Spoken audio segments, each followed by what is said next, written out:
Hello, my name is Jessica and I am from the Chesterfield Museum, and today I'm going to be showing you another one of our memory boxes.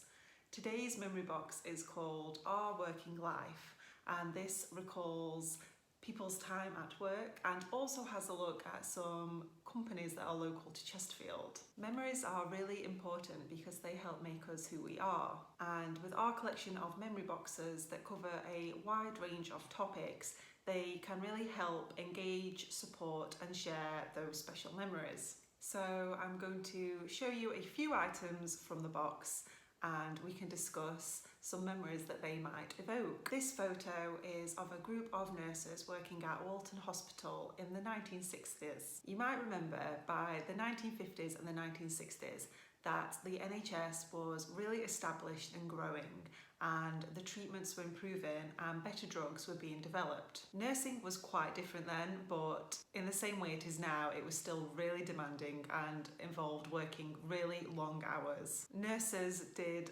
everything from providing treatments to healing to delivering babies and to providing love and care for patients.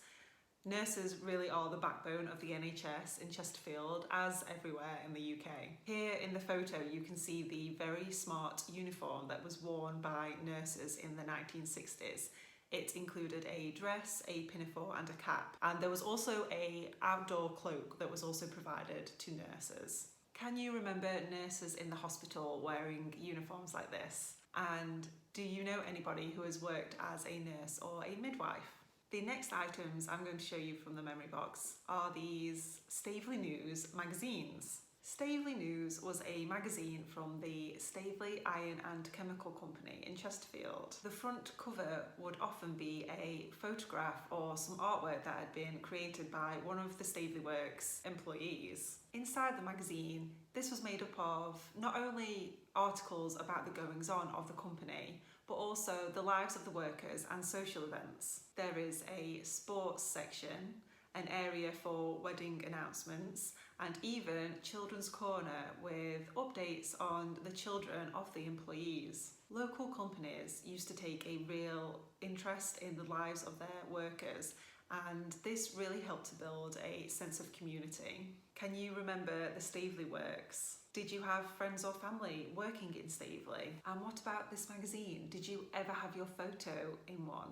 The next items in the box are these round pill boxes that were made by Robinsons. Robinsons of Chesterfield is a company that is really central to Chesterfield history. Robinsons was set up way back in 1839, making these little pill boxes. 100 years later, when the company was the biggest single employer in Chesterfield, Robinsons took over 3,000 employees on a day out to London. A visit to London Zoo, afternoon tea at the Savoy, and a concert at Albert Hall. What a treat. Robinsons made both square and round packaging. One of their most famous designs is the iconic round Smartie tube. Robinsons is still fondly remembered for the way it devoted itself to the welfare of its employees.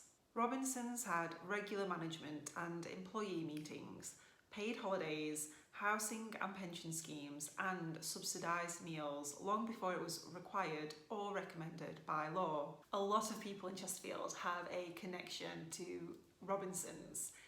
Do you know anybody who worked at Robinsons? What kind of items can you remember Robinsons making? Can you remember having Smarties out of this round tube? The next item from the memory box is this bright red first aid tin. It actually matches my shirt today. So you can see that the tin is bright red, and this would really help it be spotted in an emergency. And inside the tin, you can actually see some Robinsons products. There's some dressings for cuts and burns in here. Nowadays, there are a lot of regulations on health and safety, but in the years gone past, maybe there weren't as many. What kind of rules and regulations were in place when you were at work and helped to prevent you getting hurt? Have you ever done any first aid training? Can you remember ever having to use anything from a first aid box like this one? Can you remember where the first aid box was kept at your workplace? The next item I have to show you is this flat cap. The flat cap is an item that is most often associated with the working man and has a really long history. It was originally called a bonnet in northern England and Scotland. We probably associate this kind of hat with miners and the working man because of all hats they were the most affordable to make. Flat caps were generally made from wool and sometimes tweed for the more expensive ones, and the inside was lined for a bit of comfort and warmth. This kind of hat was favoured by working men in agriculture and industry all over Britain. Do you remember seeing the working men of Chesterfield wearing a flat cap? Can you remember the men of your family wearing this kind of hat to work or the pub and then taking it off when he was at home resting with his family? Have you ever worn a flat cap? This next item is a pit check. Chesterfield was always a really important mining area, and this is a pit check from a local colliery of Bolsover. Miners would call this item a tag or a check. On the pit check it would have the name of the coal mine stamped on it, so in this case it is Bolsover, as you can see, and the reverse would usually have the own personal number of the individual worker. Every miner would have one. When a worker went underground to work in the pit, the pit check would be hung on a pegboard, so at a glance you could see who was actually currently working underground. In cases of emergency, it was really important to know who was working underground as quickly as possible. Pit checks were also used as means of identification when collecting wages. Do you remember seeing pit checks like this one? And did you have any friends or family who worked down the pit? The last item I have to show you from this memory box is this dripping jug made by Pearson's.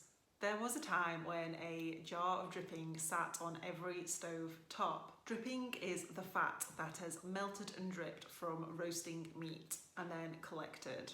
It then can be used in cooking or eaten cold as a spread. The dripping was spread on bread to make sandwiches or could also be used to make extra crispy roast potatoes. You might remember having bread and dripping at work as a morning snack or on your dinner break. Perhaps you'd even go to the canteen and they would be selling bread and dripping, and this was sometimes called a mucky sandwich. Did you like eating bread and dripping? Can you remember your canteen at work and what kind of food did they sell? That brings me to the end of our working life memory box. Thank you so much for watching and going through these things with me, and take care.